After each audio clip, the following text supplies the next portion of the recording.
작은 서점.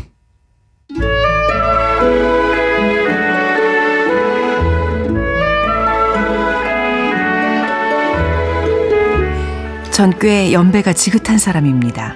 저는 지난 30년간 한 업계에 몸담아 왔고 이 업계의 특성상 저는 아주 흥미롭고 어떤 면에서는 아주 특이한 부류의 사람들을 아주 가깝게 접해왔습니다.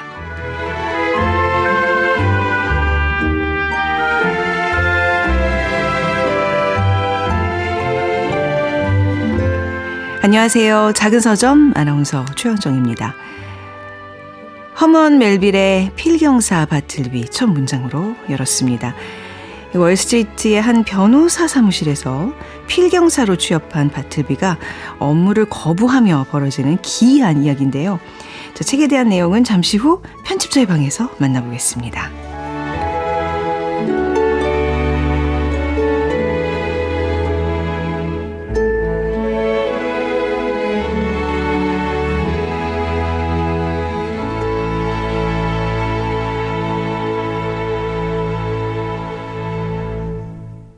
네, 작은 서점 아나운서 최현정입니다. 이번 한 주 저희가 책 선물 마련하고 있습니다. 거장 박완서의 타계 15주기를 기리며 한국 대표 소설가 31명이 뽑은 박완서 명단편 베스트 10편 주디 할머니 추첨을 통해서 보내드립니다. 책 받고 싶은 분들은 이번 주까지 작은 서점 인스타그램을 통해서 신청해 주시면 됩니다. 인스타그램에서 작은 서점 검색하시면 들어오실 수 있습니다. 저희 작은 서점 참여 방법은요. 문자번호 샵 9730, 짧은 문자 50원, 긴 문자 100원입니다. 모바일 플레이어 콩은 앱을 다운로드 받으시면 무료로 메시지 보내실 수 있습니다.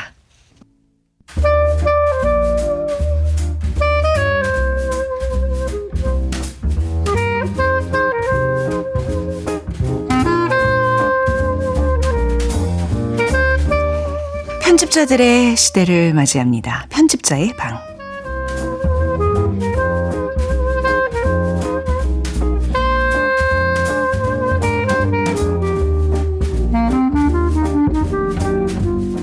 네, 문학으로 떠나는 세계 여행 해외 문학팀 두 분 모셨습니다. 민음사 편집자의 유상훈님 그리고 김민경님 안녕하세요. 안녕하세요. 안녕하세요. 네, 아유 또 든든한 하루네요. 네, 이 코너 좋아하는 분들이 나날이 늘어가고 있는데 뭐 익히 뭐 이제 명성을 떨치고 계시는 두 분이라 우리 지난번 방송 마치고 이제 스튜디오 밖에서 우리 김민경 편집자님께서 너무 요즘 출연을 여기저기 많이 하셔서 뭐 이제 거의 셀럽이시잖아요. 근데 연예인급에 네. 근데 이제 약간 저희가 느끼기에 다른 채널에서는 더 막 좀 기발하시고 막 통통 튀고 좀 그런 면이 있고 좀 여기서는 조금 좀 차분한 면이 있으시잖아요. 네. 그래서 여쭤봤더니 아니에요. 작은 서점에서 모습이 제 진짜 모습이에요 하셔서 그 말에 저희는 굉장히 감동받았거든요. 그럼요. 제가 느끼기에는 네. 그 모든 것들이 조금 과장이 되어 있고 얘기하는 주제가 네. 다르지만 네. 여기 편집자의 방에서의 모습이 가장 제 얘기를 많이 하고 그래요? 또 마음 편하게 오는 녹음이라서 가장 진솔한 모습이라고 생각합니다. 그러니까 이제 약간 저희 일라디오의 이 작은 서점의 이 코너에서는 뭔가 이렇게 막 조회수를 막 늘려야 되고 뭔가 막 회자가 될 정도로 막 이렇게 뭐 이상한 발언을 이런 부담이 없으시잖아요. 그렇죠? 그 솔직히 말씀드리면 편하시죠? 네. 다른 데 나가서도 네. 저는 마음이 편안합니다. 왜냐면 뭐 그거 조회수 안 나오고 반응 안 좋아도 난 내일 출근하면 된다 하는 마음이 있어서 아니던데 보니까 전 진짜 그래요. 솔직한 말입니다. 거기서 거의 다 그 분위기를 주도하는 역할을 뭔가 오늘 한번 보여주리라 하는 정말 당찬 마음으로 이렇게 항상 임하시는 것 같은데 아니 저희 이렇게 되게 편안하게 네. 깊이 있는 말씀을 주셔서 저희는 더 감사해요. 감사합니다. 이게 원래 우리 김민경 편집자님의 모습이라는 거 알려드리면서 그 유상한 편집자님도 이제 워낙 또 그 SNS 좀 꽉 잡고 계시잖아요. 좀 종종 저희 거 좀 많이 올려주세요. 네. 홍보도 좀. 종종 리트윗하고 있어요. 아, 그래요? 그거보다 조금 더 적극적인 홍보 좀 해주시면 안 될까요? 좀 기대가면 안 될까요, 저희는? 네. 자, 거의 뭐 모시자마자 뭐 투정에 가까운 부탁을 두 분께 했고요. 오늘 어떤 책 가져오셨나요? 네, 오늘은 허먼 멜빌의 필경사 바틀비라는 중편에 가까운 단편을 들고 왔습니다. 네. 사실은 모비딕이라는 작품으로 저희에게 더 알려진 작가이죠. 네. 이거 굉장히 유명한 고전이고 한 번쯤은 꼭 거쳐야 되는 건데 이번에 전 처음 접했습니다. 참고로 너무 할 얘기가 많을 것 같아요. 그죠? 맞아요. 오. 주제 자체가 네. 모든 사람이 다 한마디씩은 말을 얹을 수 있는 주제가 아닌가 싶습니다. 네. 제가 아까 오프닝 때 한 필경사가 업무를 거부하며 벌어지는 기이한 이야기라 그랬는데 기이하다는 표현이 딱 맞을 것 같습니다. 그럼 먼저 허먼 멜빌이라는 작가부터 알아볼까요? 그 허먼 멜빌 하면 이제 모비딕이라는 그 어떤 걸작으로 알려진 엄청 그 두꺼운 작품으로 많이들 이름은 들어보셨을 것 같은데 네. 이분의 인생이 정말 그의 작품과 같이 되게 독특하긴 해요. 진짜 이 바틀비를 읽으셨을 때도 좀 기이함을 느꼈다면 네. 이 사람의 삶 자체가 굉장히 기이하기 때문에 그게 아주 물 흐르듯 자연스럽게 이어졌다고 보시면 되는데 일단 1819년 태어난 허먼 멜빌은 네. 미국 문학사에서 가장 기구한 운명을 지닌 작가 중 한 사람이라고 합니다. 기구했다고요? 예, 이제 일단 보시면은 네. 생전에 이제 모험 소설 작가로 잠시 각광을 받았는데 네. 그 뒤에는 미국 문학사상 가장 위대한 작품들을 연이어 발표하지만 외면을 받고 죽은 뒤에야 겨우 재평가를 받는 약간 이제 사실 작가나 뭐 화가나 뭐 이런 예술가들이 죽고 난 뒤에 평가받는 거는 사실 좋은 일이기도 하지만 그 본인에게 너무 기구하고 좀 얄궂은 운명이잖아요. 그렇군요. 뭔가 생전에 그 좀 명예와 부를 누렸으면 좋았을 텐데 그러지 못한 예술가들이 너무 많아요.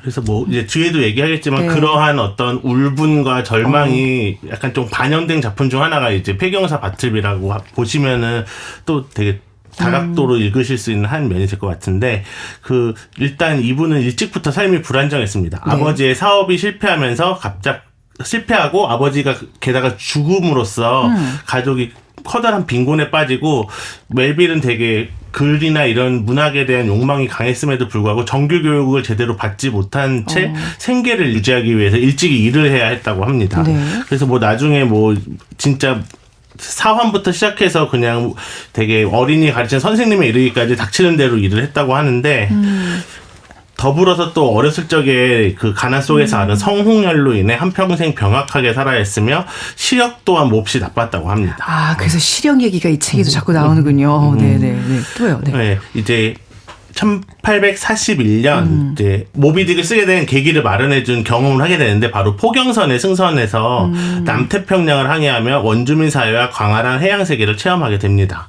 이때의 선원 경험은 그의 문학적 상상력의 기틀을 마련해 주었고 첫 소설 타이피라고도 번역되는 작품과 뒤이어 발표한 오무라는 작품이 독자의 관심을 받으면서 이제 나름 작가로서 결실을 맺게 됩니다. 네. 이때가 아마 남태평양 어떤 식인종 부족과 함께 살았던 자신의 경험을 썼는데 그 당시에는 이런 해양 소설이 되게 약간 좀 블록버스터 같은 소설? 왜냐면은 해외 올로켓처럼 여행이 자유롭지도 않고 가기 어려웠으니까는 그 약간 좀 이 해양 모험 소설의 장르에서 되게 두각을 나타냈다고 하더라고요. 약간 오락 소설 같이. 네. 예, 그래서 이제 멜빌이 긴 항해 끝에 돌아와서 보니까는 이제 소설도 제법 되고 형제들도 자리를 잡아서 비로소 글쓰기 할 여유를 얻게 되었다고 합니다.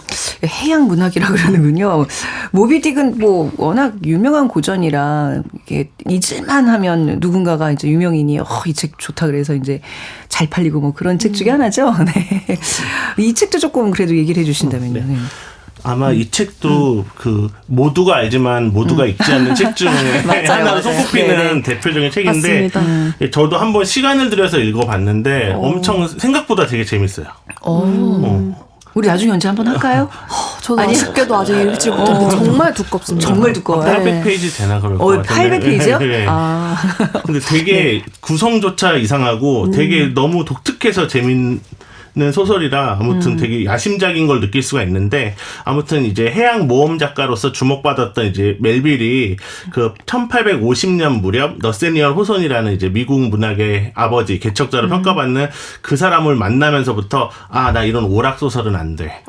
인간 존재의 근원적 문제를 탐구해야 해 하면서 자신의 이제 선원 생활을 바탕으로 하여 네. 그 모비딕이란 작품을 1851년에 발표하게 됩니다. 그래서 멜빌이 이런 얘기를 했대요. 나는 죽고 나서 식인종과 함께 지냈던 작가로 남고 싶지 않아서 이 작품을 쓴다. 그러니까 너무 이제 그 작품이 블록버스터로 흥행을 했지만 그냥 식인종과 함께 살았던 작가 정도라는 데 머무르고 싶지 않았고 게다가 이때 당시 이제 엄청 잘 나가던 너세니얼 호선이라는 네. 작가의 완전히 약간 추종자처럼 돼가지고 아, 나도 저런 사람처럼 돼야지 하고 엄청 이제 그 너세니얼 호선에 이렇게 약간 좀 막 추종하면서 쫓아다녔다고 합니다. 네. 그래서 이 흰 고래를 추적하는 에이헤브 선장의 집착을 중심으로 펼쳐지는 모비딕은 단순한 모험서사가 아니라 신과 악, 운명과 자유의지, 인간의식의 한계를 집요하게 탐구하는 형이상학적 서사를 보여주었습니다. 그래서 여기 뭐 성서적 어조, 셰익스피어적 독백, 과학적 생물 해부학, 철학적 사색이 뒤섞인 거대한 소설인데 네. 이 얘기만 들어도 아시겠지만 당대에는 난해하고 너무 과도한 작품으로 받아들여져서 상업적으로는 대실패를 하게 됩니다. 아, 그래요? 네. 굉장히 읽기 난해하다고 들었어요. 그러니까 막 뭔가 이렇게 투마치라는 생각을 좀 하게 만드는 고래가 작품이구나. 네. 엄청 마지막까지도 안 나온다고 들었고요. 제가 악명만 많이 들었는데 주제는 고래인데 계속 안 나와요. 백과사전을 읽는 건가 착각이 싶을 정도로 네. 그 고래에 대한 어떤 해부학적 지식 같은 게 엄청 자세하게 써 있다고 합니다. 네, 아무튼 그래도 그럼에도 불구하고 이제 허먼 멜빌 하면 모비딕이잖아요. 네. 네. 그래서 그때 이제 너세니얼 호선이 네. 굉장한 작품이라 평가해줘서 그나마 위안을 얻었다고 하고 네. 예, 저희가 그 허먼 멜빌이나 모비딕을 모른다고 할지라도 절대 모를 수 없는 게 한 가지가 있는데 바로 이제 그 커피숍 스타벅스가 바로 이 허먼 멜빌이 쓴 모비딕에서 기원했다는 사실을 아시면은 되게 재미있게 다가올 수 있을 것 그 같습니다. 로고에 찍혀 있는 그 여자 신 말씀하시는 거죠? 예, 로고에 왜 바다와 관련된 네. 세이렌이 세이렌. 등장하고 그럴까 되게 궁금해 하셨을 수도 있는데 바로 이 포경성 핍쿼드호의 1등 항해사 이름이 스타벅인데 그 사람에게서 따왔다고 합니다. 근데 원래 여기서 커피를 즐기는 인물이 스타벅이 아닌데 창업자가 약간 헷갈렸다는 얘기가 있어요. 다른 인물이 커피를 즐기는데 아무튼 커피를 즐긴다는 생각으로 그 인물에게서 이름을 따왔다.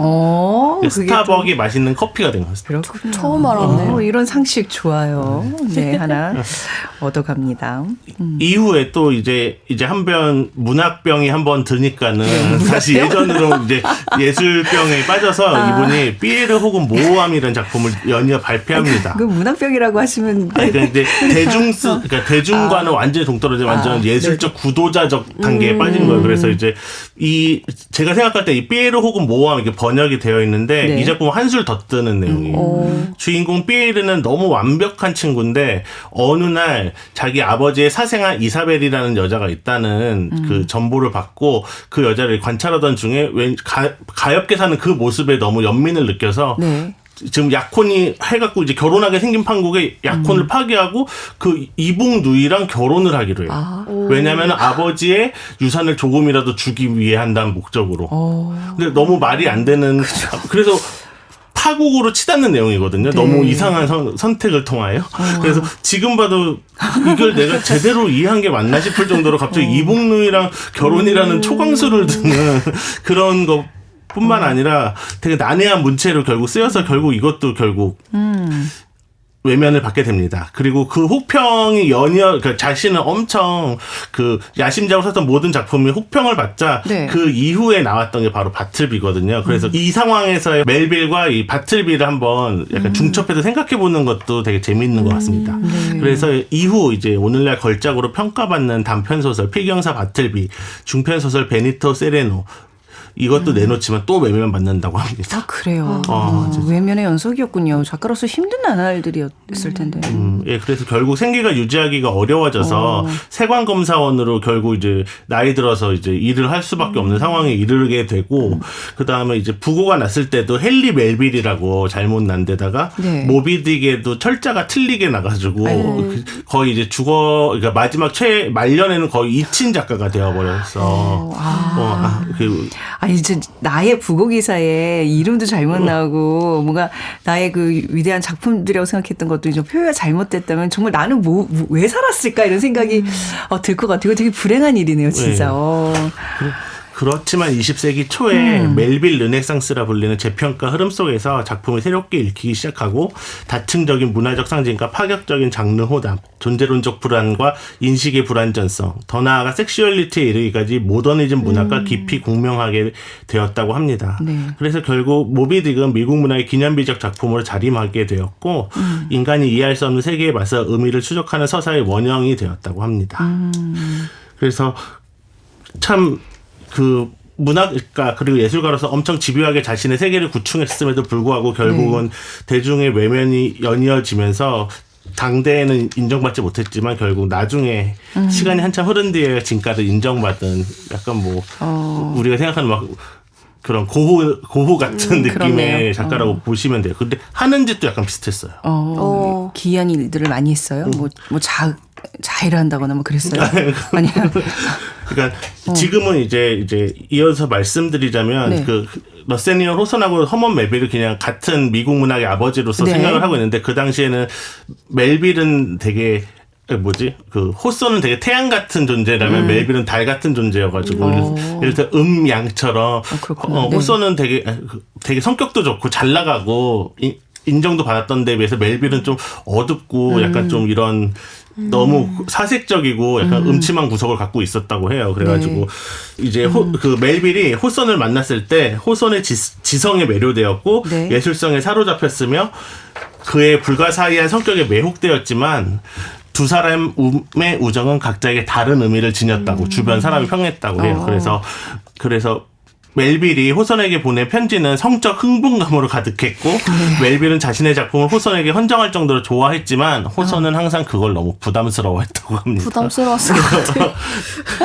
그래서 이런 식으로 이 되게 그 무슨 아까 말씀드린 고우와 고갱처럼 그러네요. 이상한 그 예술로는 불탔지만은 뭐 인간관계에 있어서도 약간 좀 뭔가 결함이 있었던 것 같고 특히나 호선이 무척 부담스러워할 정도면 어느 정도로 집착을 했을지 이거 편지들도 남아 있는데 편지 남아 있어요. 네, 약간 좀 거의 연모하듯이 되게 좋아했던. 조금 선을 넘는 어떤 연모의 마음. 그래서 이제 호선의 입장에서는 좀 거리를 두고 싶다 이럴 정도였다고 합니다. 그러니까 허먼 멜빌의 얘기를 할 때는 이 너세니얼 호선 얘기를 빠뜨릴 수 없을 정도로 두 사람이 굉장히 또 그 같이 있었던 그 이야기가 굉장히 유명하군요. 모비딕도 이제 호선에게 헌정할 정도로 굉장히 개인적으로 존경했던 작가고 그렇죠. 네. 아니 이 작가의 삶을 또 이렇게 얘기를 들여다보면 또 지금 오늘 읽을 필경사 바틀비의 이 주인공들이 좀 다르게 보이는 것 같아요. 네.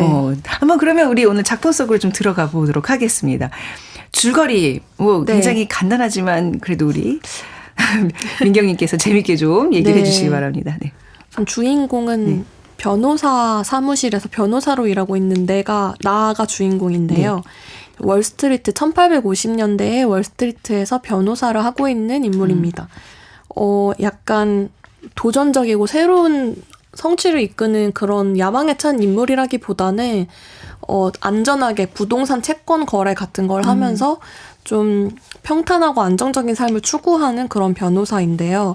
일이 많아져서 이미 필경사가 2명이 있는데 새로운 필경사를 고용을 합니다. 그러니까 필경사가 사실 좀 낯선 단어잖아요, 우리한테. 네. 예전에는 이렇게 글을 받아 쓰는 사람들. 이제 맞아요. 지금이야 복사가 되지만 옛날에 그게 안 되니까, 그죠? 그쵸. 복사기가 없던 시절에 원본 문서를 똑같이 옮겨 적는 사람을 필경사라고 하는데요. 그래서 꼼꼼하고 단순 반복 작업이지만 이제 세심하고 꼼꼼한 사람이 필요했던 인물이죠. 그래서 들어온 사람이 바로 바틀비입니다. 젊은 청년 바틀비인데요. 첫인상을 창백하게 단정하고 애처롭게 정중하며 도리 없이 쓸쓸한 모습이었다고 해요. 별다른 특색 없이 좀 많이 과묵한 청년인데 엄청난 양의 필사를 군말 없이 해냅니다. 근데 어느 날 이제 필경하는 일 외에 간단한 서류 비교 작업을 하려고 내가 이제 바틀비를 불러서 일을 시켜요. 바틀비 군 잠깐 와서 내 자리에 와서 잠깐 이거 좀 도와주게 이랬을 때 바틀비가 이렇게 대답합니다. 전 그러지 않는 편이 좋겠습니다. 이게 영어로는 I would prefer not to인데요. 정말 경악스러운 일. 사실 지금의 정서로 봐서도 놀라운 일인데 이때 이제 사장이 시키는 일을 신입 필경사가 하지 않다니 정말 놀라서 몇 번이나 물어봐요. 네. 아, 이걸 좀 해달라니까 하는데 계속 똑같은 답을 합니다. 똑같은 표현을 I would prefer 네. not to 대체, 하지 않는 편이 좋겠습니다. 나름 정중하게. 질문을 계속 바꿔서 네. 물어봐요. 믿을 수가 없어서.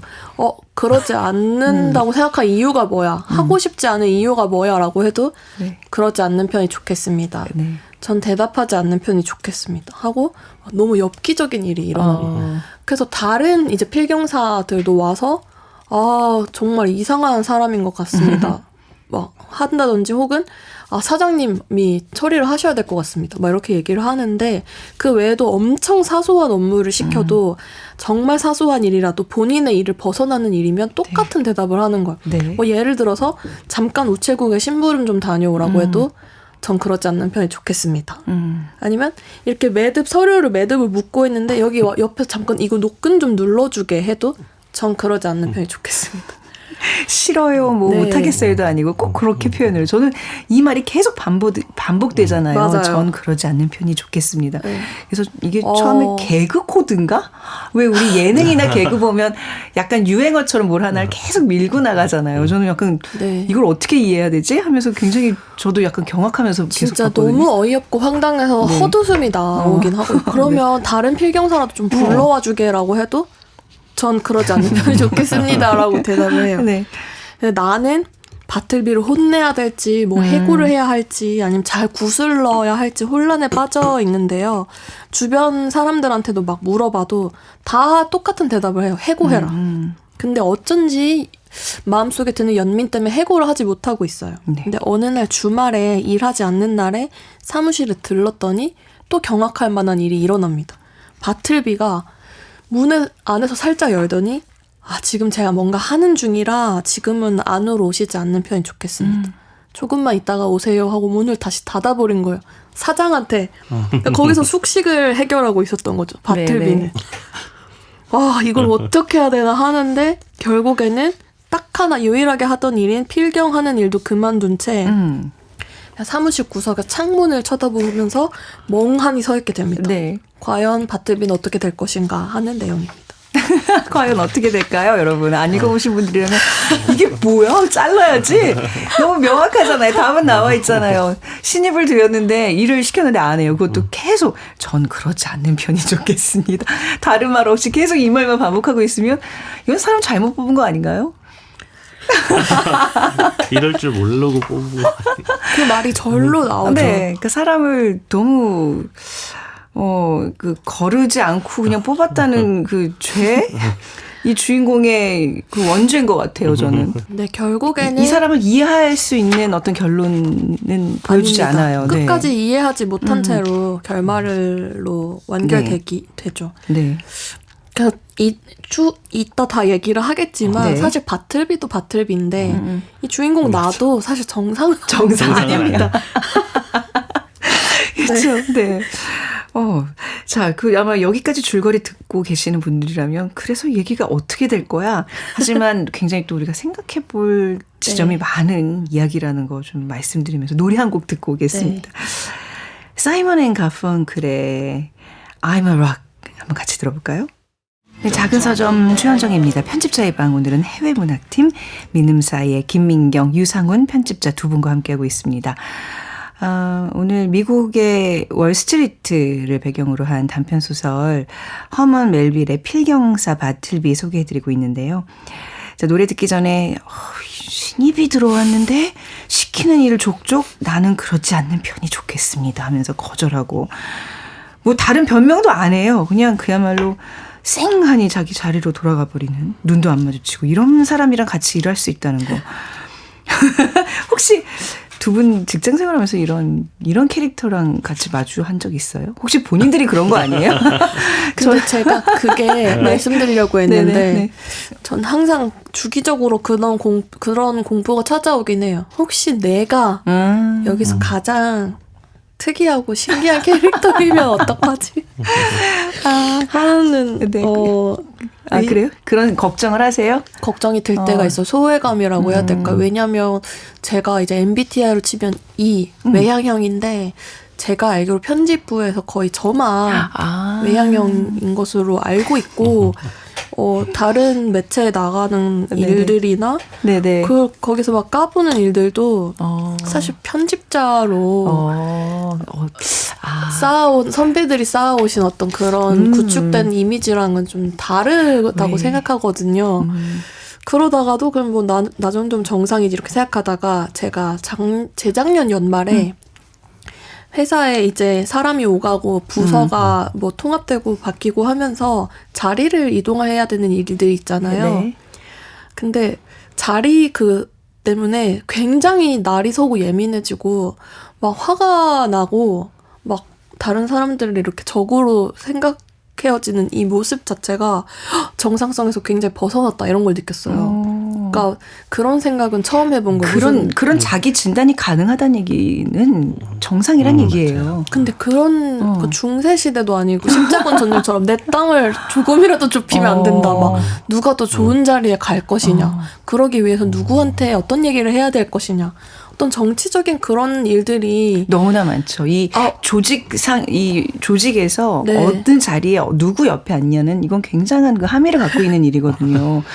네, 아니 그건 중요해요. 고민하실만 했던 지점이에요. 그런데 그런 고민을 사실 저는 일을 하면서 처음 해본 거예요. 막 해외 문학에 대해서 이렇게 고민하다가 그런 정치적인 생각들을 하려 하니 굉장히 낯설고 저도 제가 몰랐던 새로운 모습을 발견하게 된 거예요. 마치 서바이벌 게임에 참여한 것처럼. 그래요. 그러셨어요. 저는 자리를 이동하지 않는 편이 좋을 것 같습니다. 그런 기계도 없고. 결국 안 이동하시지 않았어. 그래서 그래요? 상은 선배한테도 제가 그때 조언을 구한 적이 있는데 너무 반복된 일이라 굉장히 달관한 자세로 얘기를 많이 해주셨더라고요. 네, 지금 바틀비들 다 나가신 것 같습니다. 바틀비들 다 쫓아냈어요? 우리 김민규 떠나신 것 교수님. 같아요. 그래요? 과거에 좀 계셨던 것 같은데. 그렇구나. 예전에 네. 비하면 소위 말하는 라떼는 말이야 이렇게 얘기를 해주시면 지금은 태평성대다 이렇게 얘기해 주시더라고요. 항상 다 그렇게 얘기하죠. 그런가요? 야, 옛날엔 진짜 고약한 선배들 얼마나 많았는데 지금 너희가 너무 좋은 한데 항상 아마 그 선배들도 그런 얘기 듣고 지내지 않았을까요? 그런 얘기를 많이 해주셨어요. 네. 그러고 보니 내가 누군가의 바틀비가 될 수도 있고 우리 그쵸. 바틀비는 항상 존재를 하는군요. 자, 이 바틀비라는 그 신기한 캐릭터. 그런데 우선 그 전에 여기 또 변호사가 나오는데 그 변호사 얘기도 좀 해볼게요. 그 사실 고용주라면 내가 선택할 수 있는 일인 거잖아요. 이 사람 입장에서는 그쵸. 바틀비와 달리 예스 오노가 아니라 사람 됨됨이로 보고 뽑고 만약에 뽑았는데 뭔가 이상하다 그러면 바로 좀 어떻게 해고를 좀 전격적으로 진행을 해서 더 정들기 전에 내보내면 되는데 이 변호사의 연민이랄까요? 좀 그 부분이 되게 답답하지 않아요? 이 캐릭터도 좀 짚고 넘어가고 싶네요. 사실 바틀비한테만 그러는 게 아니고 이 변호사라는 캐릭터도 굉장히 특이한 게 사실 언뜻 보면 바틀비와 변호사가 대척점에 놓여 있는 것 같지만 그렇지 않거든요. 둘 다 자본주의에 있던 어떤 성장 이런 발전주의적 개념으로 봤을 때는 둘 다 좀 이렇게 소외된 그러니까 약간 외부에 있는 인물이라고 보는데 특히 이 변호사는 사실 그 밑에 이미 일하고 있던 필경사 2명도 사실 정상은 아니거든요.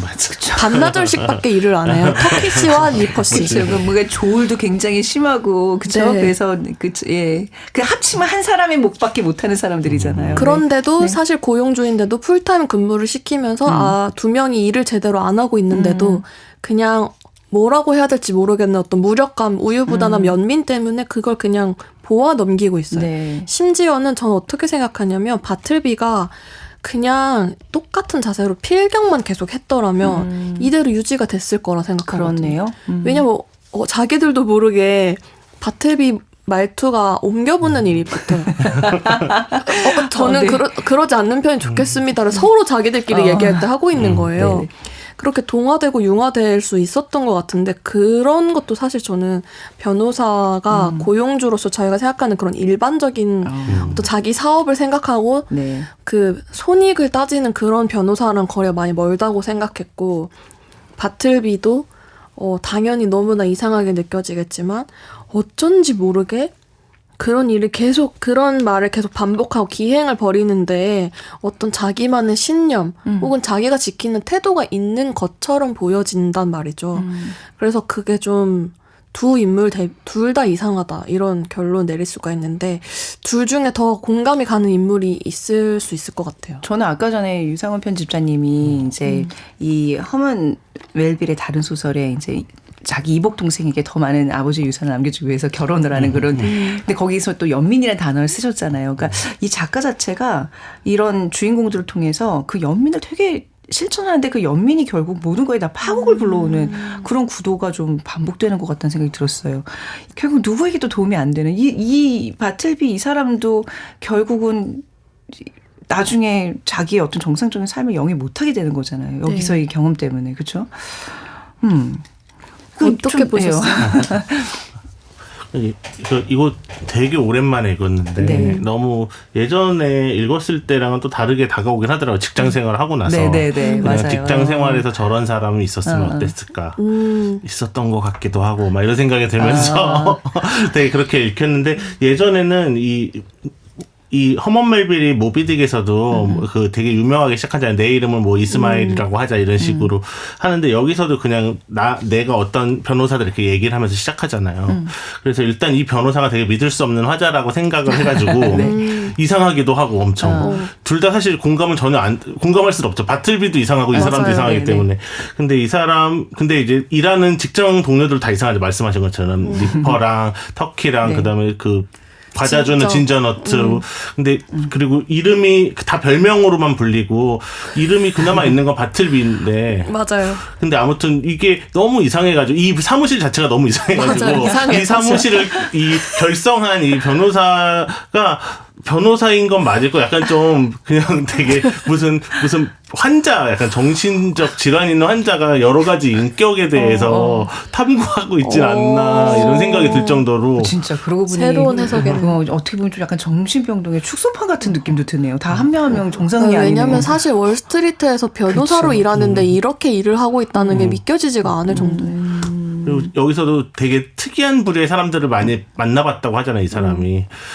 그래서 그게 필경사들이다 이렇게 하면서 이야기가 시작되는데 그 이상한 사람이 바로 본인 자아가 아닌가 싶을 정도로 약간 좀 병의 어떤 증상 환자의 막 그런 광인의 수기처럼 네. 약간 좀 읽었던 것 같아요. 예전에는. 그러면 바틀비는 어떤 정신적인 문제를 갖고 있었을까요? 바틀비의 이제 이 취업하기 전에 어떤 일을 했는지 끝에 나오잖아요. 네. 좀 소개해 주시겠어요? 어떤 일을 겪었던 젊은이였는지.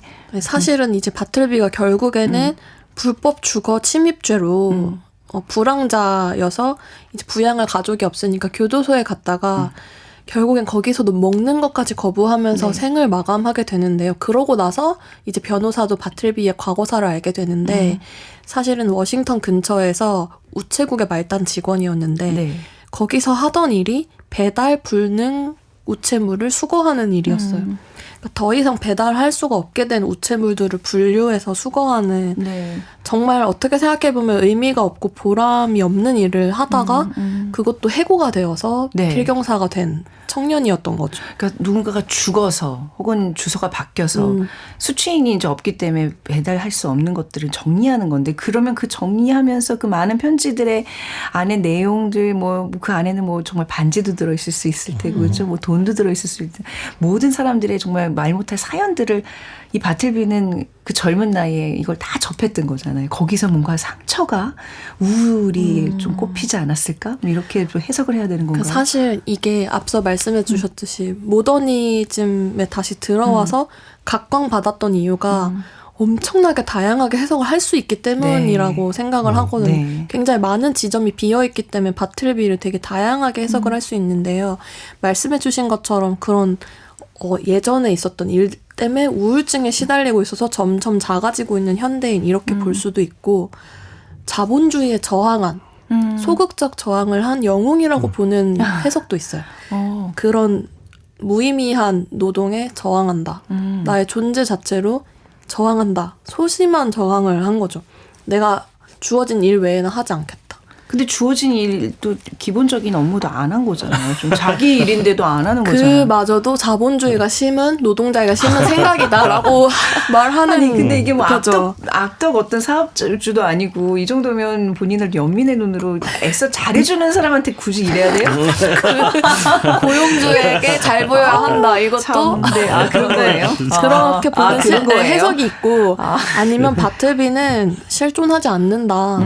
육체를 가진 어떤 사람이 아니고 어떤 개념이다. 개념이다. 우리가 점점 잊혀져 가고 우리 안에서 점점 작아지고 있는 어떤 개념이다라고 보는 시선도 있습니다.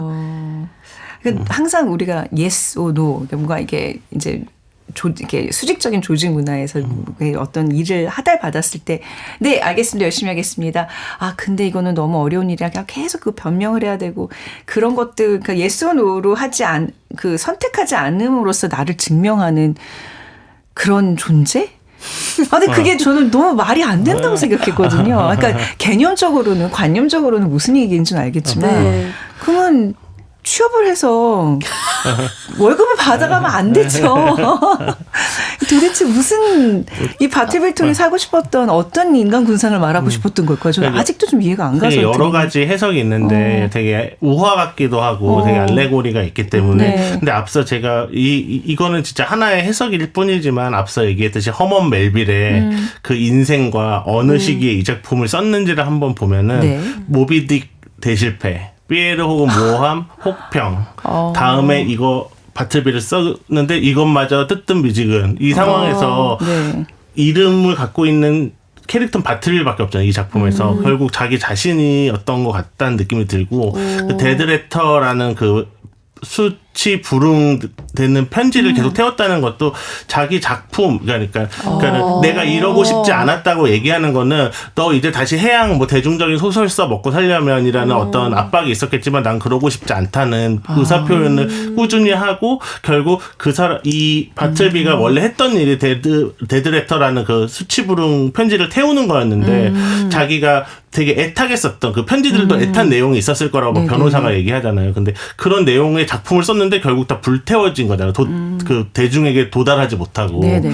예, 거기서 오는 그러니까 정말 그 단식을 하는 것도 약간 뭐 카프카의 단식광대에서도 이제 단식광대가 결국 끝까지 단식을 한 광대를 아무도 안 보냈는데도 단식하다 죽는 것처럼 이 사람도 끝까지 다 저항을 하다가 난 멋진 역사에 이름 남기는 거장으로 남고 싶어하는 그 바람이 어떤 그 표현된 것이 아닌가 이렇게 좀 읽히더라고 이 사람의 일생을 보니까. 그리고 태어났던 이 작품이 나온 그 시기에 딱 가장 작가로서 절망이 제일 심연에 빠져 있었을 때라서 피에르 혹은 모험도 엄청 두껍거든요. 네. 그것도 상하권 나눠서 이제 국내에 출간된 걸로 아는데 그 정도로 얼마나 심혈을 기울여 썼겠어요 두 작품을. 네. 그때 와는 어떤 자기가 나아가고자 하는 작가적 이상을 지키는 어떤 그거로서 약간 선언문 같은 느낌이 들기도 하더라고요. 다시 이제 영합하지 않겠다 나는. 독자들에게 도달하지 못했던 본인의 그 어떤 작품들을 빗대어서 이 수치불는 이 편지들을 이렇게 표현했다. 근데 전 약간 또 궁금한 게 막 그 얘기를 해요. 막 그 많은 뭐 형장이 있으로 사라진 사람들을 위한 사면형, 희망 없이 죽어간 사람들을 위한 희망, 재난에서 구제받지 못한 제 생명의 숨결이 꺼져버린 사람들을 위한 희소식. 이 많은 편지들, 도달하지 못했던 이 편지들 얘기 쫙 하면서 어떻게 끝나냐면, 바틀비요. 인간이요. 뭐예요? 왜 이렇게 끝내는 거예요? 왜 갑자기 바틀비와 인간이요를 외치면서 이 작가는 마무리했을까요? 저는 이번에 다시 읽으면서는 그 변호사가 바틀비를 끝까지 이해하기를 실패했던 이유는 과거가 현재에 영향을 미쳤다. 그러니까 이 원인과 결과가 있고 고용되었으면 일을 해야 된다. 이런 어떤 통념에 갇혀 있어서 바틀비를 이해하지 못했다고 저는 생각을 하거든요. 그러니까 반대로 얘기를 하면 바틀비는 그런 일반 상식으로는 이해가 되지 않는 어떤 무엇인가인 거죠. 인물이든 개념이든. 근데 그거를 바틀비가 누구냐 보다는 바틀비는 왜 그랬냐 보다는 나는 바틀비를 어떻게 생각하는가로 나를 진단할 수 있는 것 같아요. 약간 저는 바틀비를 읽으면서 이건 리트머스지 같다는 생각을 했어요. 네네. 제가 취업이 안 되고 굉장히 장기 백수로 있을 적에는 바틀비를 읽고 너무 불쌍하다 바틀비가 변호사 이 완전 악덕이다. 그렇게 이렇게 생각했어요. 저는 바틀비 얘기를 한 번만 들어주지. 바틀비한테 계속 쓸데없는 질문만 하는 것 같은 거예요. 왜 일을 안 해? 일을 하고 싶은데 안 하는 걸 수도 있는데 막 이렇게 생각을 했고 이번에 읽으면서는 변호사가 진짜 이상한 사람이라 생각했어요. 네. 이런 직원을 그러니까 자기 사업체를 왜 제대로 일을 안 하지 하는데 그러면서 저는 과거의 나와 지금의 제가 일을 바라보는 관점이 많이 달라졌구나를 느꼈거든요. 네네. 여러분들도 이걸 읽으시면은 바틀비가 누군지를 말을 어떻게 하느냐에 따라 리트머스지처럼 본인이 일을 어떻게 바라보는지는 알 수 있을 것 같아요. 마치 이제 그거 같은 거죠. 영화 기생충을 봤을 때 제 주변 모든 사람들이 막 송강호 가족을 응원했다면 딱 한 명의 친구만 나는 이성균 가족 너무 불쌍하더라 라고 했어요. 근데 그게 뭐가 더 정답은 없잖아요. 그냥 그걸로 확인할 수 있는 거죠. 내가 어디에 더 가까워졌는가. 그래서 바틀비요, 인간이요도 네. 사실은 인간과 바틀비를 분리한 거라고 저는 생각하거든요. 네네. 그래서 바틀비는 누구냐를 묻기 전에 인간, 이걸 읽고 있는 인간 너는 누구냐라고 묻고 있는 게 아닐까? 저는 그렇게 해석을 했습니다. 그 내가 처했던 그 상황을 대변할 수 있는 어떤 리트머스 같은 존재가 바틀비도. 네. 그렇군요. 아이고, 이성은 편집님은 어떻게 생각해서 이 의견에? 네. 저는 아까 네. 말했던 거에 이어서 하면은 예. 변호사가 어떤 사회적인 그 허먼 멜빌이고 네. 그 바틀비는 작가로서의 허먼 멜빌인데 맞아요. 이 사람이 탐구하는 자신을 바라보면서 탐구하는 거예요. 그러니까 그 자기도 그러니까 자기도 사실 현실과 영합해서 가족도 있었거든요. 그래갖고 가족사가 또 되게 비참해요. 네. 아들 둘이 그 자살하고 객사를 하거든요. 진짜요? 네. 그래서 사실 이렇게 미칠 수밖에 없는 상황인데 그 와중에서 이제 문학적으로도 되게 막다른 골목에 네. 있었던 거를 바로 바틀비란 인물로 자기가 관찰했던 거예요. 자기 자신을. 그래갖고 그 여러 가지 그 사건들이 있지만은 결국 저는 그 바틀비와 인간이요 그게 사실은 자기 자신에 대한 이놈아 정신 차려 약간 이런 식으로 하지만 그럴 수 없는 거예요. 자기 자신은. 거기서 오는 그 그러니까는 너무 이게 고집인 걸 알면서도 이걸 꺾으면 나의 존재 자체가 없어지기 때문에 결국 그러지 못하는 그 어떤 그 비애가 느껴진다고 할까. 네. 어떤 인간 우리도 뭔가 다 저마다 꿈을 갖고 있는데 사실은 다 타협을 하면서 살아가잖아요. 근데 그렇게 타협했을 때 물론 이제 먹고 사는 게 해결되고 좋은 것도 있지만 한편으로는 내가 꿈꾸던 뭔가를 소각시키는 네. 데드 레터를 만들어 버리는 그 느낌에서 오는 약간 좀 회한도 있잖아요. 저마다 그런 것들이 되게 복합적으로 드러나는 장면인 것 같아가지고 저는 되게 그런 느낌을 내가 읽을 땐 되게 어떤 내가 포기했던 회한을 갖고 있는 어떤 꿈은 뭐였을까라는 네, 생각을 하게 됐고 이 바틀비가 허먼 멜빌 자신이었다 그러면은 그러네요. 결코 난 이걸 포기할 수 없는 이 우둔한 고집을 되게 한탄하는 듯한 맞아요. 느낌을 네네. 받아가지고 그렇게 읽었게 되는 것 같아요. 작가에 대한 좀 어떤 이해도가 깊어지면 작품들이 확실히 좀 달리 보이는 건 맞는 것 같아요. 그러니까 저는 그냥 읽었을 때 우리 처음에 이제 막 여기 이제 스튜디오 들어왔을 때도 이런 신입사원이 있으면 어떻게 해? 역시 뭐 약간 관리자 마인드로 보면 이건 좀 정상적이지 않고 어떤 조직, 직장에서의 그런 어떤 에피소드로 자꾸 이렇게 좀 돌려서 얘기를 했었는데 지금 얘기 들어보니까 아까 얘기하셨던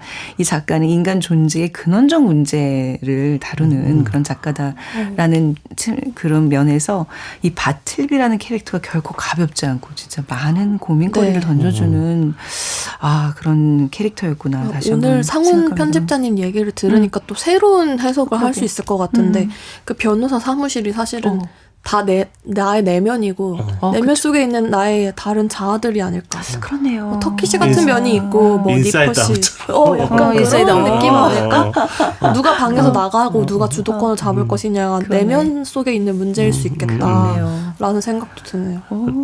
그래도 어쨌든 돈을 벌기 위해서 이게 일간지에 기고했던 작품인데 그래요. 그 먹고 살기 위해서 이게 신문들 뒤적이다가 실제 필경사를 구할 때 그 quiet and gentlemanly라는 단서가 붙어 있었다 그래요. 조용하고 신사적인 사람 찾습니다.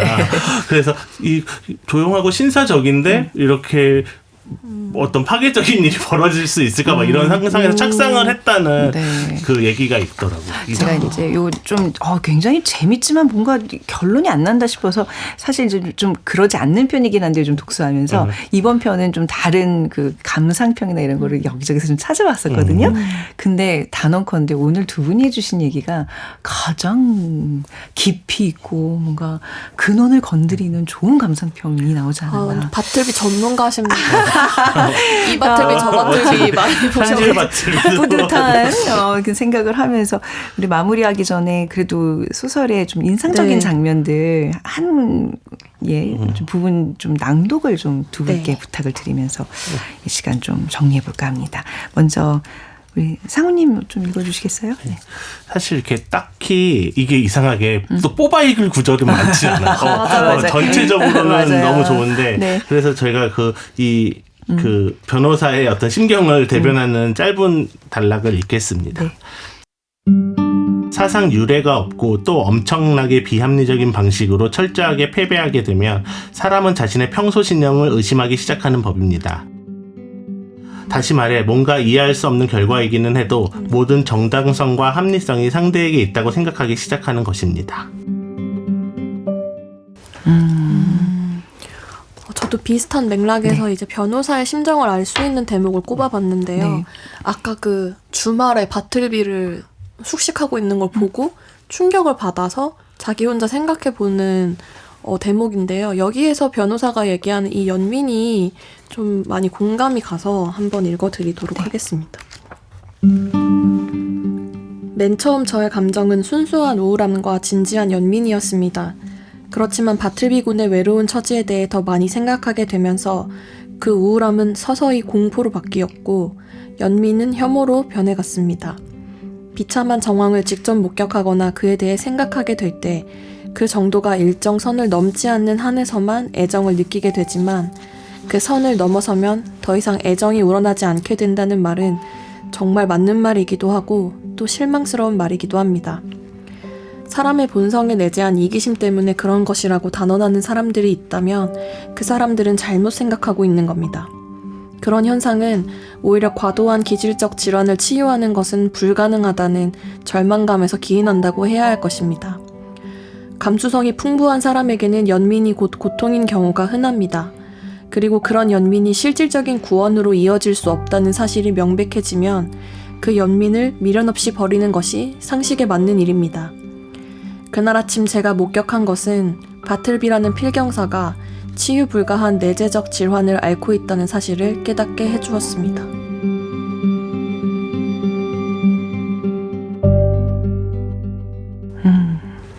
본인의 그 연민의 어떤 그 근원을 찾아서 신부님도 찾고 목사님도 찾고 막 그러잖아요. 막 되게 그 윤리적인 어떤 그 본인의 그 기준 때문에 굉장히 고민하는 변호사 얘기들이 종종 나오는데 그 중에 또 한 부분이었던 것 같습니다. 대체 왜 해고를 안 하지? 이게 읽는 내내 가장 크게 오는 의문일 텐데요. 그게 이제 바틀비의 기질적 문제인 것을 인정한다는 것은 변호사 본인도 본인한테 그런 기질이 있다는 걸 인정하는 것일 거거든요. 어쩔 수 없는 사람인 거죠. 내치지 못하는 사람한테 바틀비가 온 것이다. 그렇게 생각하면 왜 해고하라는 얘기를 못해 하는 거를 좀 이해하면서 읽으실 수 있지 않을까 싶습니다. 네. 아마 지금 우리의 이 이야기를 또 다 듣고 다시 한번 책을 접하면 또 다른 느낌으로 다가오지 않을까 싶습니다. 굉장히 오늘 흥미로운 작품 허먼 멜빌의 필경사 바틀비 만나봤습니다. 두 분 너무 감사해요. 민음사의 김민경, 유상훈 편집자님과 함께한 시간이었습니다. 감사합니다. 네, 감사합니다. 핑크 플로이드의 If 띄워드리면서 오늘 이 시간 마무리하겠습니다. 지금까지 작은 서점의 아나운서 최현정이었습니다.